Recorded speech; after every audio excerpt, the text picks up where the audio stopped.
मैं उस मानव को यहाँ जंतर मंतर से खुलेआम चैलेंज करता हूँ। यदि तुम में दम है, आओ इसी जंतर मंतर पर स्वामी धीरेन्द्र कृष्ण शास्त्री के विषय में मुझसे वार्ता करो, मुझसे बहस करो। यदि मैं आपको पराजित कर दूं, आप सनातन संस्कृति में धीरेन्द्र कृष्ण शास्त्री के चरणों में आ जाना, और यदि मैं पराजित हो जाऊं, मैं आपके साथ आ जाऊंगा। क्या वो मानव मेरा चैलेंज स्वीकार करेगा? यदि आपके चैनल से यह आवाज उस तक पहुंचती है तो पहुंचा देना।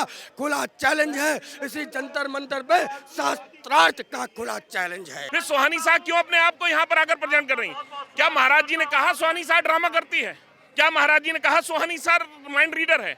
सुहानी शाह को क्या जरूरत पड़ी महाराज जी के बारे में बोलने की? तुम बता दो मेरे दिमाग में क्या चल रहा है। आओ ना मेरे सामने, करो ना बात मन की, पढ़ो ना मेरे मन को। क्या पढ़ते हो? सनातन धर्म के लिए जो खड़ा होगा, सनातन धर्म के लिए जो बोलेगा, सनातन धर्म को जगाने के लिए जो बात करेगा, हिंदुओं को जगाने की जो बात करेगा, हम उसके साथ तन मन धन गन हर तरीके से खड़े हो। कुछ लोग हैं जो इसको पाखंड बता रहे हैं। आचार्य धीरेन्द्र कृष्ण शास्त्री जो अपना दरबार लगाते हैं, कहते हैं कि ये दुकान चला रहे हैं अपनी।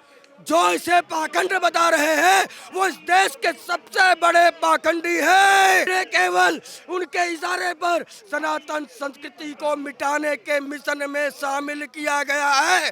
दूसरी तरफ जो आरोप श्याम मानव ने लगाए उसको लेकर हालांकि पुलिस ने क्लीन चिट भी दे दी, लेकिन अभी भी वो लोग कह रहे हैं कि हम इनको एक्सपोज करेंगे।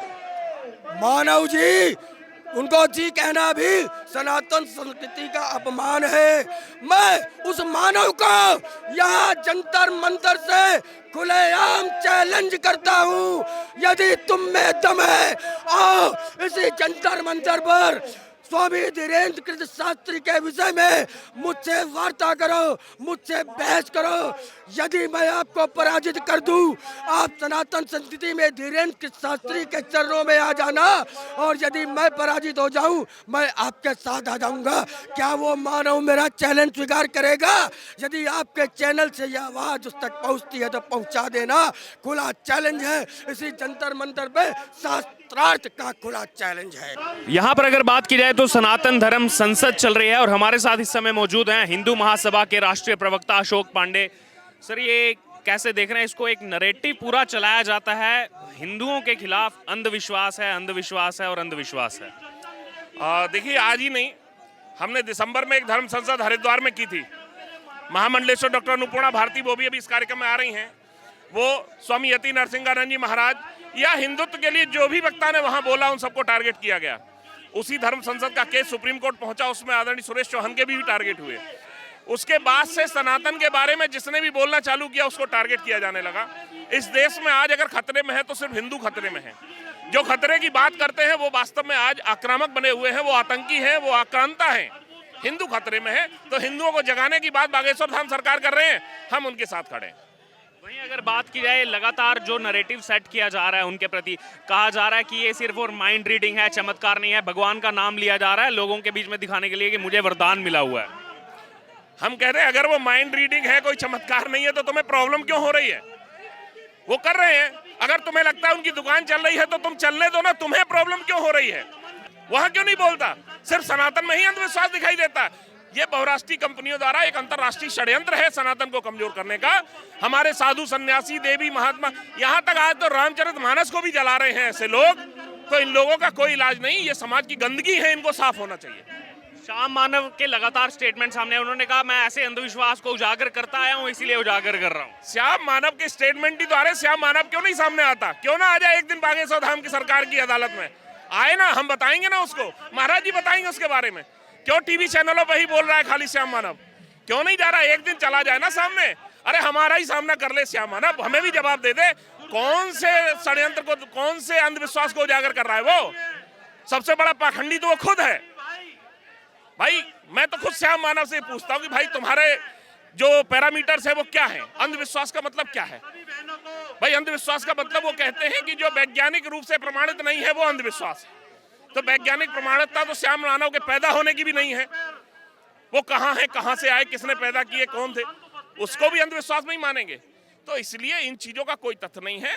ये मीडिया में छाने के लिए, अभी तक श्याम मानव को बहुत ज्यादा लोग नहीं जानते थे, आज बहुत ज्यादा लोग जान गए। इसलिए हमेशा जो कोई उछलता है ना, वो उसको देख के उछलता, उसको लगता है कि मैं अगर इसको छू लूंगा तो मेरा भी नाम हो जाएगा। तो चीप पॉपुलरिटी के लिए श्याम मानव ने ये कदम उठाया है, बहुत ही दुर्भाग्यपूर्ण है। श्याम मानव उनका नाम है, हिंदू नाम होने के बाद अगर इस तरह का कृत्य कर रहे हैं तो मैं समझता हूँ कि इससे बड़ा नीचता का काम नहीं कोई हो सकता। उनके अलावा एक और नाम चर्चाओं में है, वो है सुहानी शाह का। उन्होंने कहा ये पर्चियां जो है गिने चुने लोग अपनी कुछ समस्याएं लेके चले जाते हैं और वो माइंड रीड कर लेते हैं उनका। सुहानी साहब 25 साल से शो कर रही हैं, सर्कस की नौटंकीबाज हैं। वो क्यों नहीं चला रही हैं अपनी? उनकी भी तो दुकान चल रही है ना। हमने कभी कहा कि सुहानी शाह क्या कर रही हैं? हमने तो नहीं कभी कहा। फिर सुहानी शाह क्यों अपने आप को यहाँ पर आकर प्रेजेंट कर रही हैं? क्या महाराज जी ने कहा सुहानी शाह ड्रामा करती है? क्या महाराज जी ने कहा सुहानी शाह माइंड रीडर है? सुहानी शाह को क्या जरूरत पड़ी महाराज जी के बारे में बोलने की? क्यों? क्योंकि सुहानी शाह को कोई नहीं जानता था। जिस दिन बागेश्वर धाम सरकार का मामला आया, सुहानी शाह को आज पूरी दुनिया जानने लगी। लोग अपना नाम चमकाने के लिए बड़े व्यक्ति के साथ जोड़ते हैं, और बड़ा व्यक्ति उम्र से नहीं होता, बड़ा व्यक्ति प्रभु की कृपा से होता है।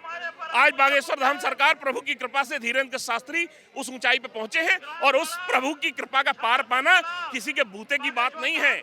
जब तक उसका हाथ है तब तक सब ऊपर है, और उसका हाथ रहेगा।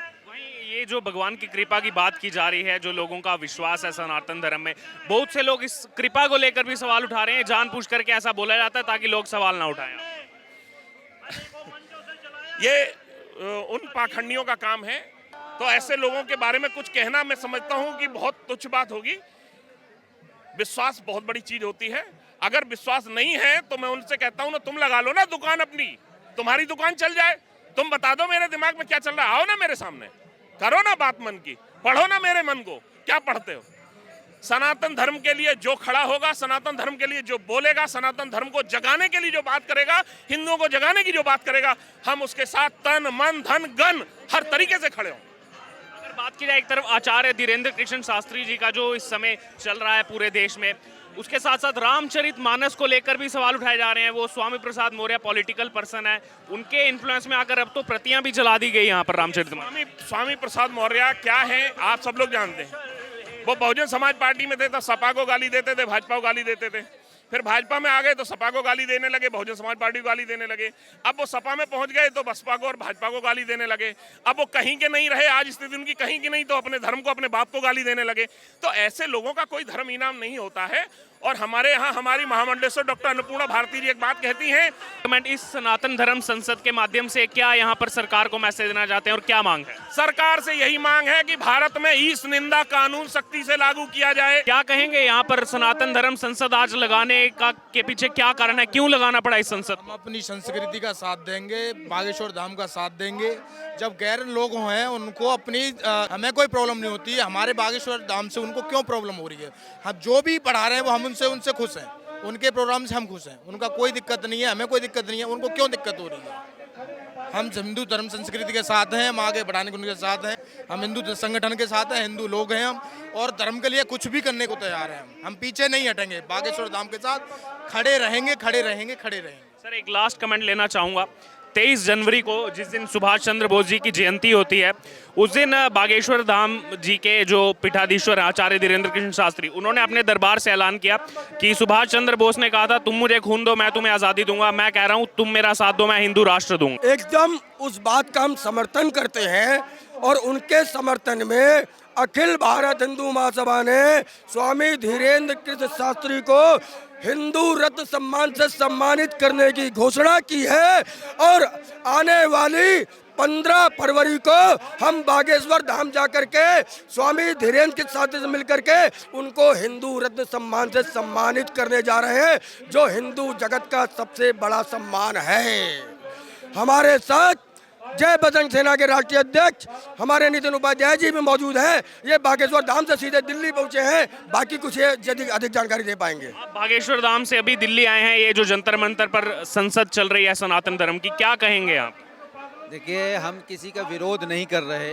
सनातन धर्म संसद का मतलब है कि हम हमारे साधु संतों के साथ हमारे हिंदू भाइयों को एक करने की कोशिश कर रहे हैं। और रही बात बागेश्वर धाम सरकार की, तो बागेश्वर धाम सरकार भी वही कर रहे हैं, हिंदुओं को एक करने का काम कर रहे हैं। उसमें कोई बुराई वाली बात है नहीं है, और किसी को इसमें बुरा भी नहीं लगना चाहिए, अगर कोई गलत नहीं है। अगर बात की जाए तो ऐसा सुनने में आ रहा है आने वाले दिनों में बहुत बड़ा दरबार जो है वो बागेश्वर धाम में अब लगने वाला है, क्या रणनीति है? देखिए, 13 तारीख से वहाँ पर मुकुल पीठाधीश्वर राजेंद्र दास जी महाराज की कथा चालू है और 18 फरवरी को 251 कन्याओं का विवाह हो रहा है वहाँ पर निःशुल्क। देखिए, जो बागेश्वर धाम पर आरोप लगा रहे हैं, जिन्होंने कभी 1 रुपया किसी को दान न दिया होगा, किसी गरीब को खाना नहीं खिलाया होगा, आप बागेश्वर धाम जाइए, 24 घंटे वहाँ अन्नपूर्णा रसोई चालू रहती है, 1 पैसा किसी का नहीं लगता। वहाँ पर दरबार में दर्शन करने में 1 पैसा किसी का नहीं लगता। वहाँ पर लड़कियों की शादी कराई जा रही है। 300 करोड़ का महाराज जी हॉस्पिटल खोल रहे हैं, वो जनता के लिए है। कोई महाराज जी अपने लिए नहीं खोल रहे हैं, खुद के लिए, तो लोगों की भलाई के लिए खोज कर रहे हैं। आज छतरपुर बुंदेलखंड का एक छोटा सा गांव पूरे विश्व में व्याप्त है। आज बागेश्वर धाम सरकार हमारे सनातन धर्म को, हमारे भगवा को पूरे भारत से लेकर विदेशों तक पहुंच गए हैं। इसमें गलत क्या है? कुछ लोगों को बुरा लगता है, कुछ जयचंद हैं जिनको तकलीफ है, अपनी राजनीतिक रोटियां सेकने के चक्कर में हमारे धर्म और हमारे संतों को बदनाम करते हैं, उनका हम विरोध करते हैं।